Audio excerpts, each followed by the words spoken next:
नमस्कार, business plus television SD को news bulletin business टुडेमा स्वागत छ। म प्रमिला खतिवडा। सुरुमा हेडलाइन्स। असार 25 गतेसम्म कर तिर्न सरकारको आग्रह। 2077 चैत र 2078 वैशाख महिनाको कर बुझाउन आन्तरिक राजस्व विभागको सूचना।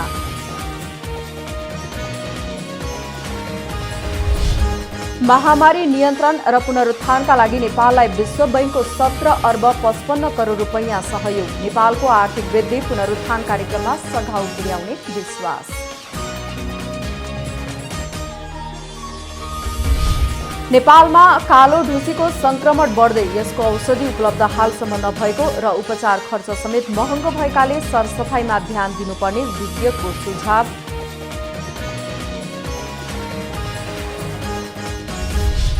मनसुन सक्रिय भएसँगै दाङमा उच्च सतर्कता अपनाउन स्थानीय सरकारको आग्रह। भारी वर्षा भएपछि नदीको सतह बढेर बाढी बस्तीमा पस्ने खतरा भएकाले रातभर जागै बस्नुपर्ने बाध्यता। र उत्पादित दूध बिक्री नहुँदा चितवनका कृषक तथा व्यवसायीले दैनिक ठूलो आर्थिक क्षति बेहोर्न बाध्य। निषेधाज्ञाका कारण दूध बिक्री गर्न नसक्दा बैंकको कर्जा तिर्न आर्थिक रूपले धराशायी हुने अवस्थामा।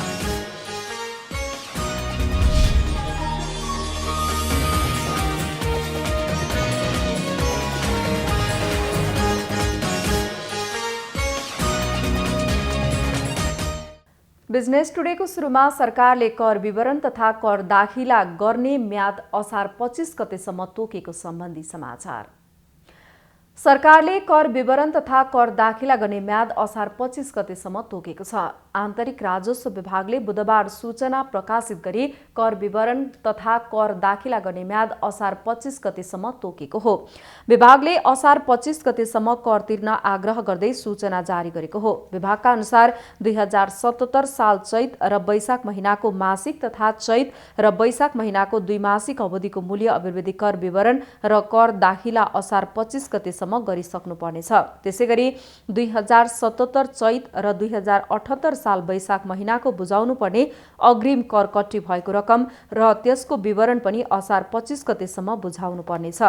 2077 चैत र 2078 वैशाखमा बुझाउनु पर्ने अन्तःशुल्क विवरण तथा त्यस अनुसारको अन्तःशुल्क दाखिला गर्ने अवधि पनि असार 25 गते तोकिएको छ। 2077 चैत र 2078 वैशाख महिनाको बुझाउनु पर्ने शिक्षा सेवा शुल्क, टेलिफोन स्वामित्व शुल्क र दूरसञ्चार सेवा दस्तुर दाखिला गर्ने म्याद समेत असार 25 2077 सम्म थप भएको विभागले जनाएको छ।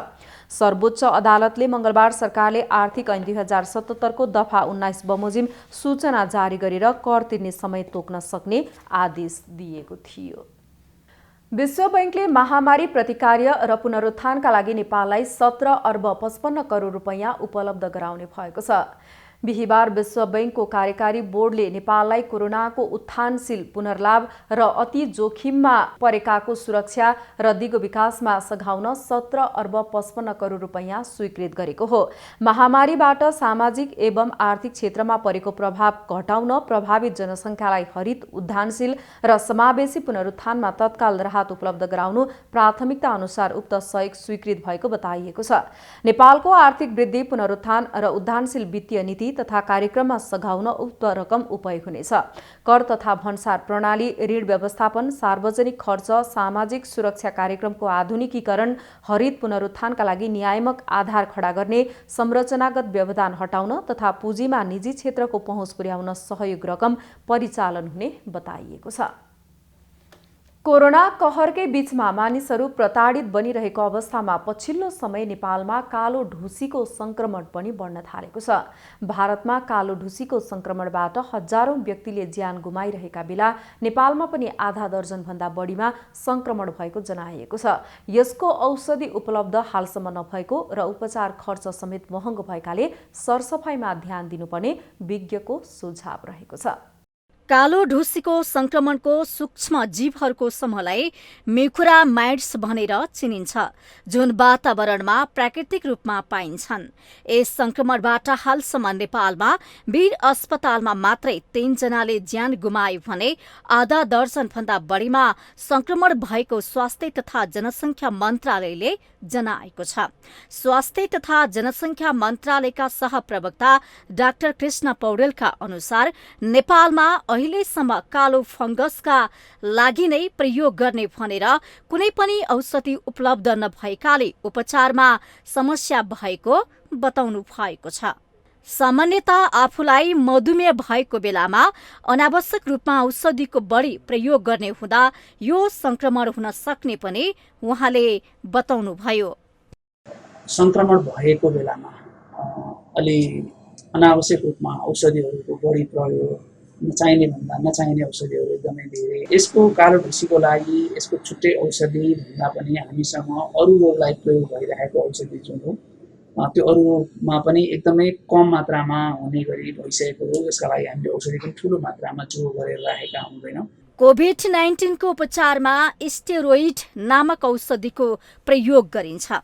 त्यसले मानिसमा रोग प्रतिरोधी क्षमता घटाउँछ र कालो ढुसीको संक्रमण हुने गरेको नाक कान घाँटी रोग विशेषज्ञ डाक्टर अरुण केसीले बताउनुभयो।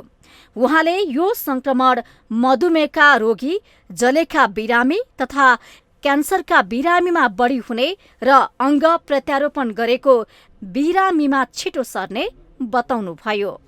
जब यो हाम्रो शरीरमा रोग प्रतिरोधात्मक शक्ति क्षमता कम हुन्छ तब यसले चाहिँ हाम्रो शरीरमा संक्रमण भिडाउँछ।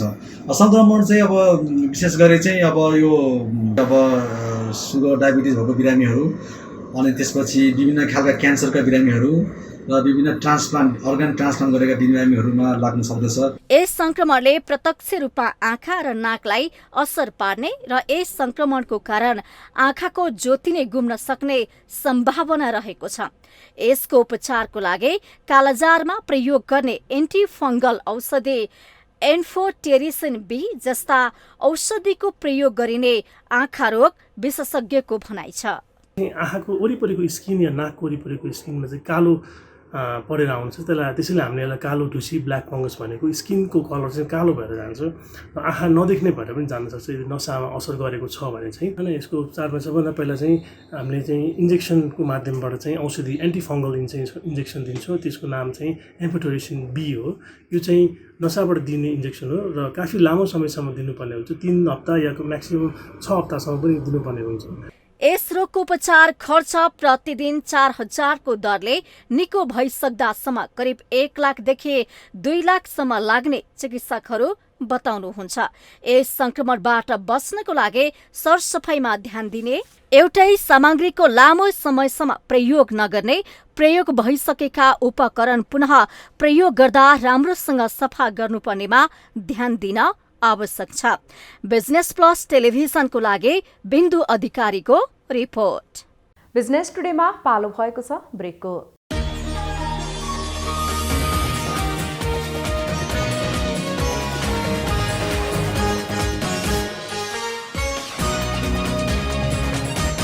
बिजनेस टुडेमा पुनः स्वागत छ। अब बाँकी समाचार। हरेक वर्ष मनसुन सक्रिय भएसँगै दाङ देउखुरीका स्थानीय त्रसित हुने गरेका छन्। भारी वर्षा भएपछि नदीको सतह बढेर बाढी बस्तीमा पस्ने खतरा बढ्ने गर्नाले समेत उनीहरू रातभर जागै बस्नुपर्ने बाध्यता रहेको छ। मनसुन सक्रिय भएसँगै दाङको स्थानीय सरकारले उच्च सतर्कता अपनाउन सबैलाई आग्रह गरेको छ। दाङको देउखुरी क्षेत्र उच्च डुबानको खतरा रहेको छ भने पहाडी क्षेत्रमा बाढी पहिरो उच्च जोखिममा रहेको छ। गत वर्ष पहिरोमा परेर दाङमा 2 जनाको मृत्यु भएको थियो भने अविरल वर्षाको कारण धेरै घरहरू भत्किँदा करोडौंको क्षति भएको थियो। यसपटक गत वर्षको भन्दा धेरै पानी पर्ने सुनेपछि स्थानीयवासी त्रसित बनेका छन्। यो तटीय क्षेत्रको संरक्षणको लागि खास गरेर बबईको 2 क्षेत्रलाई चाहिँ राम्रोसँग तटबन्ध गर्नुपर्ने आवश्यकता हो। करिब 900 मिटर चाहिँ यसको तटबन्ध गरिएको अवस्था छ। तर पनि त्यसले पुग्दैन, किनभने यसको पूर्वतिरको बेल्टाकुरा गाउँ र पश्चिमतिरको सुकौरा र पारीतिरको चाहिँ सरोडाँडादेखि छर्कटिया भन्ने ठाउँसम्मको त्यो भाग चाहिँ अत्यन्त डुबान हुने ठाउँ हो। त्यसको भूभाग चाहिँ एकदमै होचो छ। त्यसकारण यो सरकारले, यहाँको उपमहानगरपालिकाले यसलाई अलिकति व्यवस्थित रूपमा चाहिँ तटबन्ध गर्नुपर्ने हुन्छ। बबई नदीको तटीय क्षेत्र तथा खहरे खोलाहरू भएकाले जोखिम धेरै हुने गरेको छ। जिल्लाका 10वटै स्थानीय तह जोखिममा परेसँगै स्थानीय तहले विपद व्यवस्थापनको तयारी सुरु गरेका छन्। जिल्ला प्रशासन कार्यालय तथा स्थानीय तह यसको तयारीमा जुटेका छन्।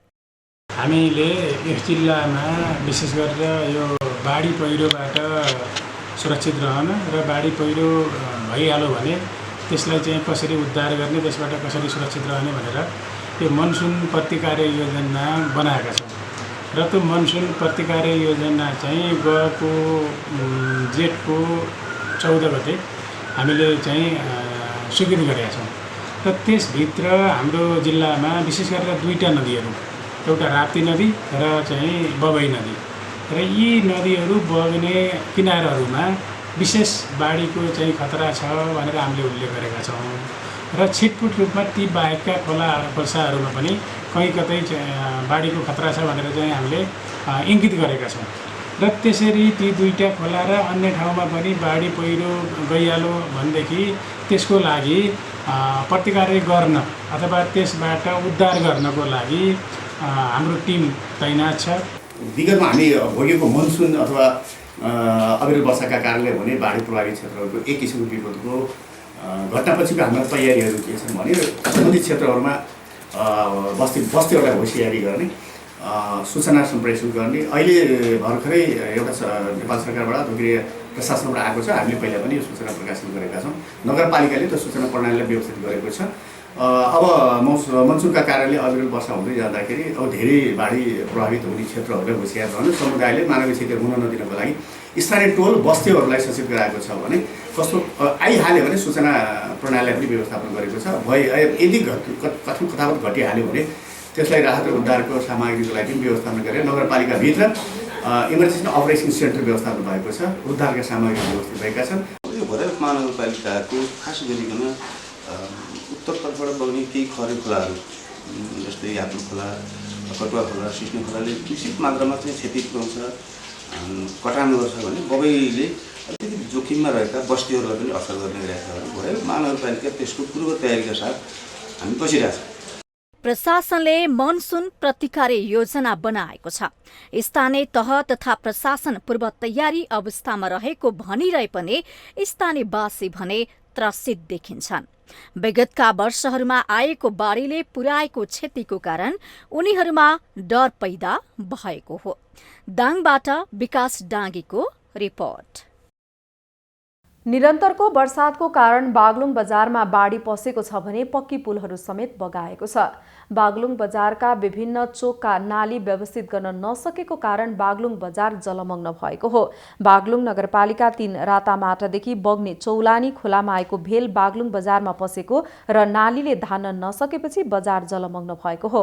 अव्यवस्थित घर निर्माण तथा सडक नाली थुनिँदा बागलुङ बजार जलमग्न भएको हो। सबैले उठेर हामीहरूले यहाँ आएर हेऱ्यौँ, पुरै जलमग्न छ। योभन्दा अगाडि करिब हामीले 15-16 दिन भयो मेयर साहेब, हाकिम साहेबलाई पनि अनुगमन गराएको हो। उहाँहरूले पनि आएर अनुगमन गर्नुभयो, त्यत्तिकै नै रह्यो। तर कहिले गर्नुहुने यो काम थाहा छैन। अहिले हामीहरू झन्डै यो पानी उताबाट गएर अहिले निर्मित रहेको नाली केही हुँदा बित्तिकै कम्तीमा 500 घरलाई क्षति पुग्छ।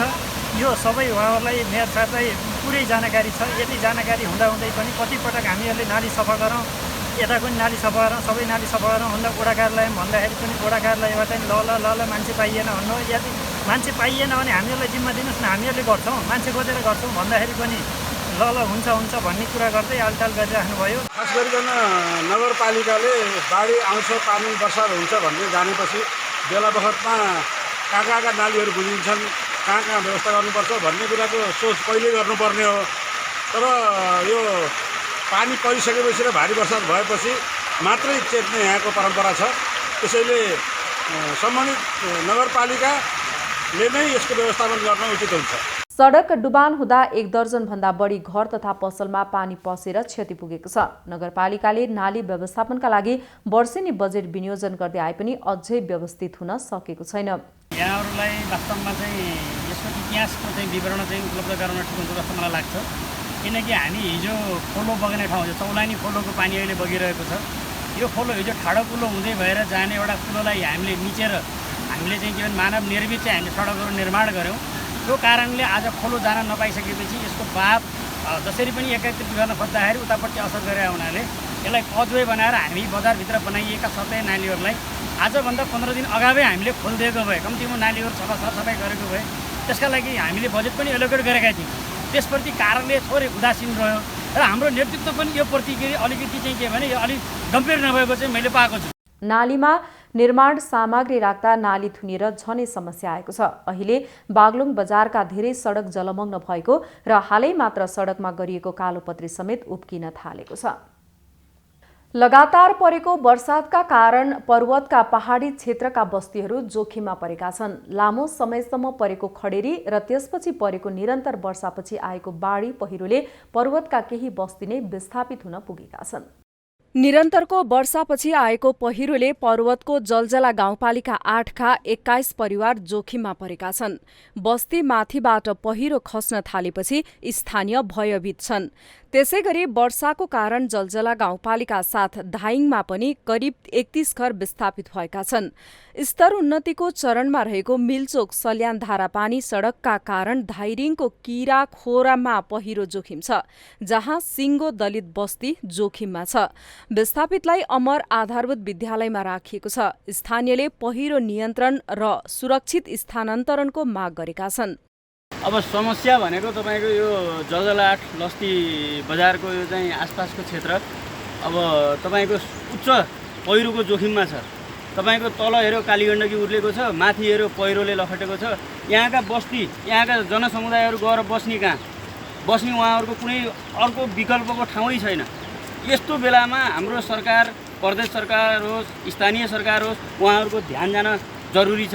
हामीलाई यो वनबाट हाम्रो घरको सिधा हाइरोडको आडामा हाम्रो घर परेको हुनाले र हाम्रो यत्रो कुरिया बस्ती जोखिममा परेर हामी रोइरहेका छौँ। हामीले कुनै गुहार पाइएन। 10 थरी नेता भयो भने हामीले गुहार पाइएन, 1 थरी नेता भयो भने हामीले गुहार पाइएन। भोलि हामी जनतालाई नेतालाई जनता चाहिन्नौँ। निरन्तर पहिरो खस्न सुरु गरेपछि गाउँलाई नै अन्यन्त्र बसाई सर्न भनिएको छ। वडामा पर्याप्त बजेट नभएकोले प्रदेश र सङ्घ सरकारले सहयोग गर्नुपर्ने जनप्रतिनिधि बताउँछन्। जलजला गाउँपालिका वार्ड नम्बर 8 यो सर्सेरो लस्तीमा लगभग 40-45 घर जति विस्थापित हुने अवस्था छ। यो ठुलो पहिरो छ। यो भूगर्भविदले पनि मूल्याङ्कन गरेर छ र बस्ती स्थानान्तरणलाई उहाँले पत्र काटिसक्नु भएको छ र हाम्रो यो प्रदेश सरकार र केन्द्र सरकारले के हेरेर बसेको छ थाहा छैन र हाम्रो यो स्थानीय सरकारले जलजला गाउँपालिकाले हेर्न नसक्ने खाले पहिरो छ। यहाँ एकदम भयावह अवस्था छ। अहिलेको बर्खामा जस्तो मान्छेहरू धेरै विस्थापित हुने अवस्था छ। भारी वर्षाका कारण पहिरोले बस्ती नै पुरिने खतरा रहेको छ। पहिरोको कारण गण्डकी प्रदेशको राजधानी पोखराबाट म्याग्दी तथा मुस्ताङ आवत जावत गर्ने सवारी साधन जोखिम मोलेरै यात्रा गरिरहेका छन्। सम्भावित जोखिमलाई मध्यनजर गर्दै स्थानीय निकायले उचित व्यवस्थापनतर्फ ध्यान दिनु आवश्यक छ। बागलुङ सहकर्मी सुभाष आचार्यको रिपोर्ट। बिजनेस टुडेमा पालो भएको छ ब्रेकको।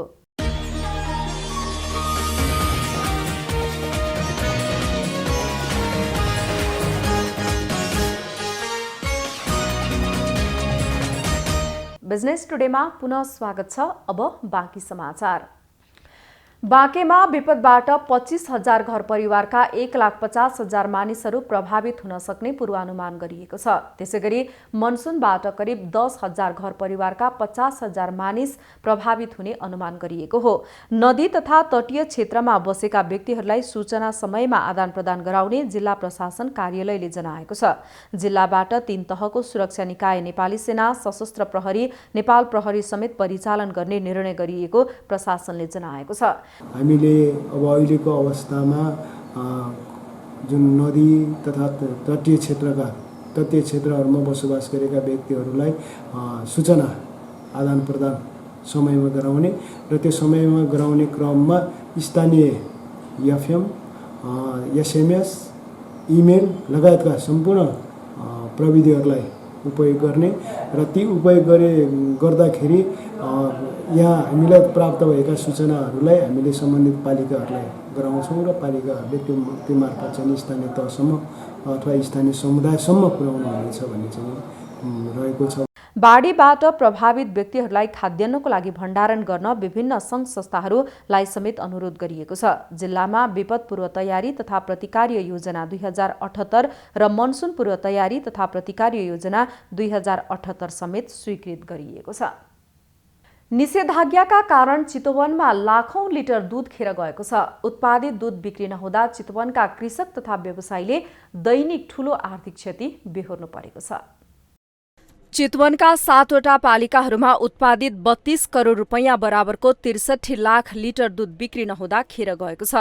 दैनिक सरदर 3,15,000 लिटर दूध उत्पादन हुँदै आए पनि मिल्क होलिडेका कारण हप्तामा 3 दिन दूध मात्र बिक्री हुँदा किसानले करोडौंको क्षति बेहोर्नु परेको हो। निषेधाज्ञासँगै 1.5 महिनाभित्र जिल्लामा दुग्ध उत्पादक सहकारीले 16 देखि 22 दिनसम्म दूध बिक्री गर्न सकेका छैनन्। चितवन जिल्लामा अहिले हालसालको उत्पादनलाई हेर्दाखेरि 3,15,000 लिटरको उत्पादन छ र त्यो 3,15,000 लिटरमा हामी 25% मात्रै चाहिँ हामी बाहिर बजारमा बेच्न सकेका छौँ भनेदेखि तपाईको 75% चाहिँ दूध बिक्री नभएको अवस्था र किसानहरूले चाहिँ घाटा बेहोरिरहेको अवस्था छ। त्यसलाई नर्मल्ली हामीले 3,15,000लाई 75% गर्दाखेरि दैनिक लाखौं रुपियाँ चाहिँ चितवनमा नोक्सानीको अवस्थामा भएको अवस्था हो। अहिलेको टोटल पर्सेन्टेज हेर्दाखेरि 75% चाहिँ दूध बिक्री नभएको अवस्था हो।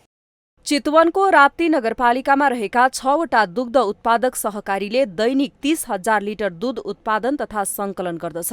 गएको 45 दिनमा 16 दिन दूध संकलन हुन सकेन। फलस्वरूप राप्तीका किसानले मात्रै 2 करोड 50 लाख रुपैयाँ नोक्सानी बेहोर्नु परेको छ। यसरी वार्षिक 1 करोड 10 लाख लिटर दूध उत्पादन गर्ने राप्तीका किसानहरूले मात्रै 4,80,000 लिटर दूध फाल्नु परेको छ। राप्ती नगरपालिकाभरि पशुपालन गर्ने व्यवसायिक कृषकहरूले दैनिक 30,000 लिटर उत्पादन गर्ने दूध 15 दिनसम्म नकटेको अवस्थामा 4,50,000 लिटर दूध खेरै गएको छ र जसको मूल्य सरदर 52 रुपियाँले हुन आउने रकम 2 करोड 34 लाख रुपियाँ चाहिँ प्रत्यक्ष किसानले प्राप्त गर्ने रकम चाहिँ खेर गइरहेको यथार्थ यो कोभिडको सन्दर्भमा मैले व्यक्त गर्नै पर्छ। रोकिएको दूध संकलन कार्यबाट निर्वाहमुखी किसान र व्यवसायिक किसानहरू आर्थिक मारमा परेका छन्। ठूलो लगानी, बैंकको कर्जा, दूध बिक्री रोकिनु र गाईबस्तुमा गरिने खर्च रोक्न नमिल्दा दुग्ध किसान आर्थिक रूपले धराशायी हुने अवस्थामा पुगेका छन्। अब यो अवस्थामा हाम्रो गाई पालन किसानहरू चाहिँ डुबेर गइरहेको छ। यो यसरी चाहिँ डुब्दै जाने हो भने गाई पालनबाट चाहिँ हामी किसानहरू चाहिँ विस्थापित भएर चाहिँ पलायन भएर जाने अवस्था आइरहेको छ। सरकारले समस्यामा रहेका किसानलाई राहतको व्यवस्था गर्नुका साथै उत्पादित दूधलाई खपत गर्न नयाँ परिकारको ज्ञान र सिप दिनेतर्फ ध्यान दिनु आवश्यक छ। चितवन सहकर्मी दिलीप शर्माको रिपोर्ट। साताको अन्तिम कारोबार दिन नेपाली शेयर बजारमा तीव्र उतार चढाव देखिएको छ भने कारोबार रकममा भने उल्लेख्य गिरावट आएको छ। बिहीबार नेप्से परिसूचक 1.29 अङ्कले घटेर 2,968.43 बिन्दुमा झरेको छ। त्यसैगरी सेन्सेटिभ इन्डेक्स 0.58 अङ्कले घटेर 541.12 बिन्दुमा पुगेको छ। यस दिन 223 कम्पनीको 1,24,561 पटकको कारोबारमा 10 अर्ब 90 करोड 49 लाख 58,000 रुपियाँ बराबरको 2 करोड 3,65,000 किता शेयर खरिद बिक्री भएको छ। बिहीबारको कारोबारमा 6 उपसमूहको परिसूचक बढेको छ भने 7 उपसमूहको परिसूचक घटेको छ। यस दिन विकास बैंक उपसमूहको परिसूचक सर्वाधिक 2.04% बढेको छ। त्यसैगरी वित्त उपसमूहको परिसूचक यस दिन 1.42%ले बढेको छ भने अन्य समूहको परिसूचक 1.17%ले बढेको छ। यसैगरी यस दिन लघुवित्त उपसमूहको परिसूचक सर्वाधिक 1.19%ले घटेको छ। बिहीबार कारोबार रकमका आधारमा यस दिन नेपाल पुनर्बेमा कम्पनी शीर्ष स्थानमा रहेको छ। सो कम्पनीको यस दिन 76 करोड 74 लाख 75,000 रुपियाँ बराबरको शेयर खरिद बिक्री भएको छ। बुलेटिनको अन्त्यमा अहिलेसम्मका हेडलाइन्स।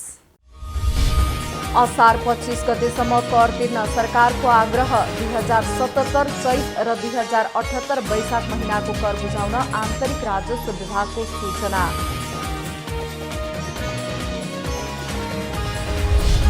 महामारी नियन्त्रण र पुनरुत्थानका लागि नेपाललाई विश्व बैंकको 17 अर्ब 55 करोड रुपैयाँ सहयोग। नेपालको आर्थिक वृद्धि पुनरुत्थान कार्यक्रममा सघाउ पुर्याउने विश्वास।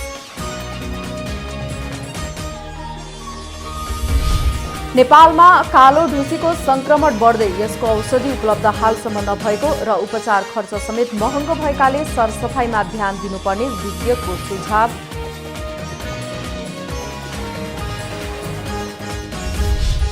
मनसुन सक्रिय भएसँगै दाङमा उच्च सतर्कता अपनाउन स्थानीय सरकारको आग्रह। भारी वर्षा भएपछि नदीको सतह बढेर बाढी बस्तीमा पस्ने खतरा भएकाले रातभर जागै बस्नुपर्ने बाध्यता। र उत्पादित दूध बिक्री नहुँदा चितवनका कृषक तथा व्यवसायीले दैनिक ठूलो आर्थिक क्षति बेहोर्न बाध्य। निषेधाज्ञाका कारण दूध बिक्री गर्न नसक्दा बैंकको कर्जा तिर्न आर्थिक रूपले धराशायी हुने अवस्थामा।